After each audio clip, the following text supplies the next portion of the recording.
Mabuhay, this is Bob from Love Beyond the Sea. This TikTok update is about the PCR test that you are required to take when you go to the Philippines. My wife and I are now planning on going in March instead of December. That's coming up here pretty quick.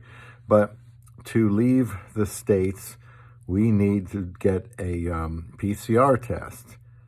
And while there are a couple of main PCR tests, the one that you are required to get from here, United States, to go to the Philippines, is called an rt-pcr, rt-pcr. Apparently there is a rapid PCR that I've read is perfect for travelers. However, that's not the one that's required to go from the United States to the Philippines, so don't get fooled. It comes back a lot faster. The one you have to use is the rt-pcr, which is the one that takes the longest. How long? Well, about 2 to 5 days.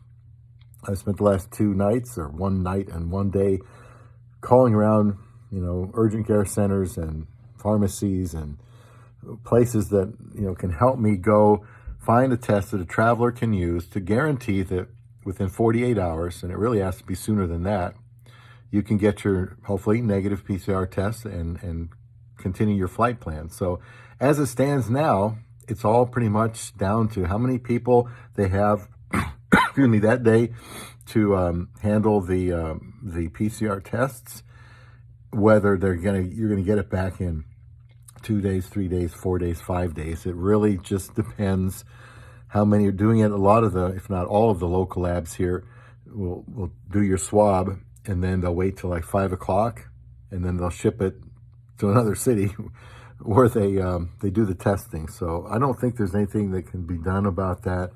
No one is going to guarantee you're going to get that back within 48 hours. When you have all your luggage and you've maybe driven to another airport and you got out and you got everything up to the desk, at some point they're going to say, can I see your negative PCR, rt-pcr? And if you say, well, yeah, I don't have it yet right now, then you're just going to have to sit there, because I doubt they even let you get to the boarding area without a negative PCR. So I don't know if you can slide anything through the machines, or at what stage they're going to say, if you don't have it by now, you just can't go. But I think that could result in a lot of cancellations and delays and headaches. So yeah, the proper one is the rt-pcr to go from the United States to Philippines, and nobody can guarantee you're going to get it within 48 hours. You almost have to expect that it's a real possibility you might not.